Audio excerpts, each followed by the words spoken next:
And joining me now is former congressman from Utah and current Fox News contributor, Jason Chaffetz. Good evening.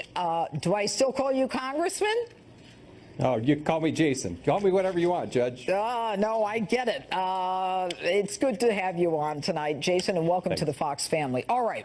So right now, what I'm concerned about is the message to law enforcement, what has happened in terms of the normalization of cop hatred.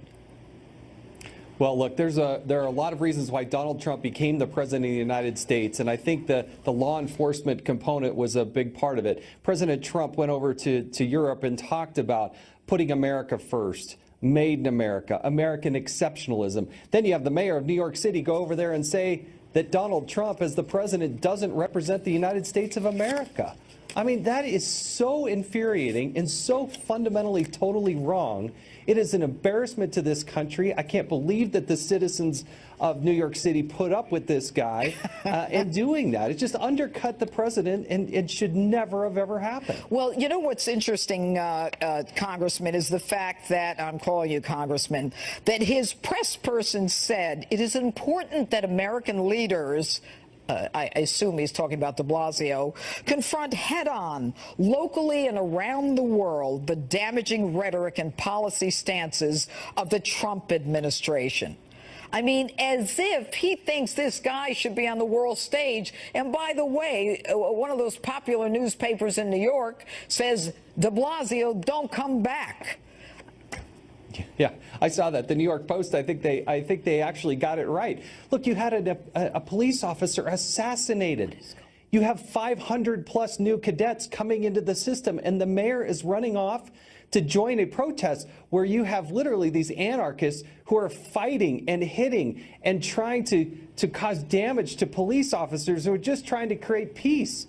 And Donald Trump is over there as the president of the United States, supporting our NATO allies, talking about the need to fight ISIS, trying to squelch the uprising that's happening in North Korea. All of these things that America does believe in, and the New York mayor is over there leading the protests of those that are fighting the cops, causing more than 200 people, police officers in Germany, to have to go to the hospital. So what do we do about this? Well, you got to draw attention to it. It's infuriating. It's absolutely wrong. And you know what? It's not just a New York City issue. Even us out here in Utah, and I'm sure all across the country, are absolutely embarrassed by this mayor taking it onto himself, thinking he represents the United States of America. He does not represent the values of the United States of America.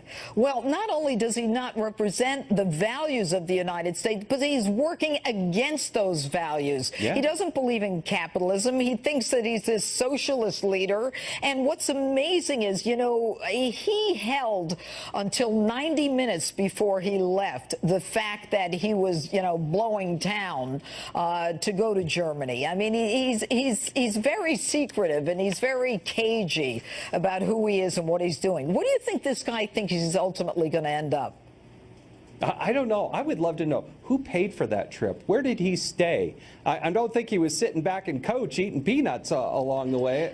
Well, he's saying that the organization paid for him to go there, but we taxpayers are paying for his security detail. We sent 4 there about 5 days ago, and there's another 4 traveling with him. So he's got 8 security detail we're paying for it, and also his whole detail, the press people, you know, all of those guys we're paying for. So, you know, but let me ask you this. When Donald Trump says law enforcement and the military did a spectacular job in Hamburg, everybody felt totally safe despite the anarchists, what do you think he can do coming back home to help the police in this country?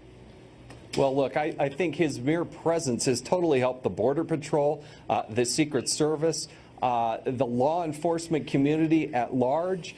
Donald Trump has said, look, we're going to get more resources, more effort behind you. We love you. We're committed to you. And that has resonated. You can feel the difference. It's just it is palatable how much better it is with Donald Trump, because he talks about putting America first, only to have the mayor of New York City go out and say, well, that doesn't represent the United States of America. Are you kidding me? It is amazing. Jason Chaffetz, thanks so much for being with us.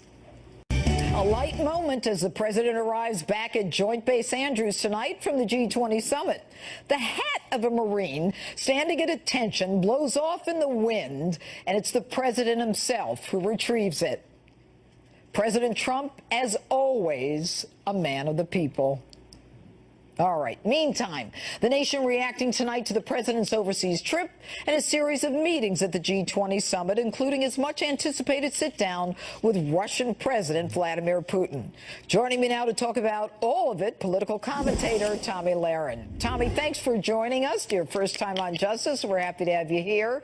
Tomi, I want to start with the meeting of Trump and Putin. Is there anything that the left-wing media can see that came out positive on that? Well, of course not. They are too busy talking about body language, how long it lasted. And, I got to say this, what I find very disappointing from, the unloving and intolerant left is that though they seem to stand up for tolerance and for acceptance for the LGBT community, they seem to not have a problem with posting memes of President Trump and President Putin in a negative light. So that, first of all, is very disappointing. But, the leftist mainstream media, they could really care less about the positive advancements and the America First agenda and how positive this trip was. They're going to poke any hole that they can, and they, of course, chose this meeting to do it. All right. I want you to listen to something. This is Secretary of State Rex Tillerson talking about the meeting between Trump and Putin. They had a very robust and lengthy exchange on the subject. The president pressed President Putin on more than one occasion regarding Russian involvement.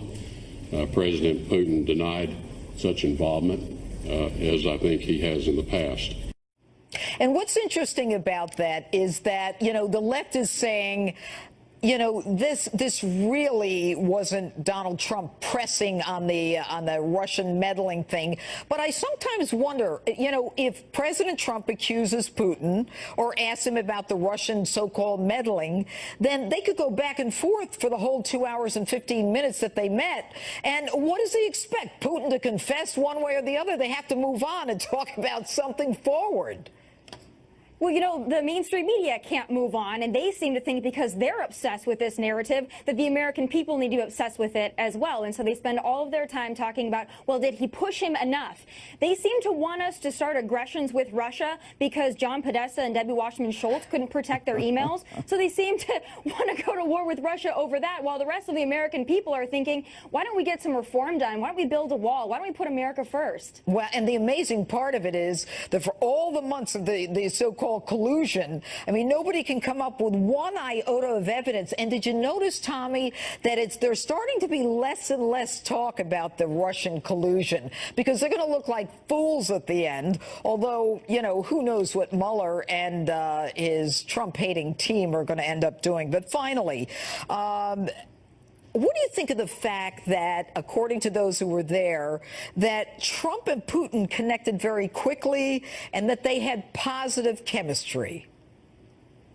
I think that's fantastic. Anytime we can have our leader connect with a foreign leader and have a productive conversation, everyone wins in this situation. I don't know about you, but I'm not tired of winning yet. So if we can actually have a Russia restart that the last two administrations failed to do, why would anyone have an issue with that? That's what I don't understand.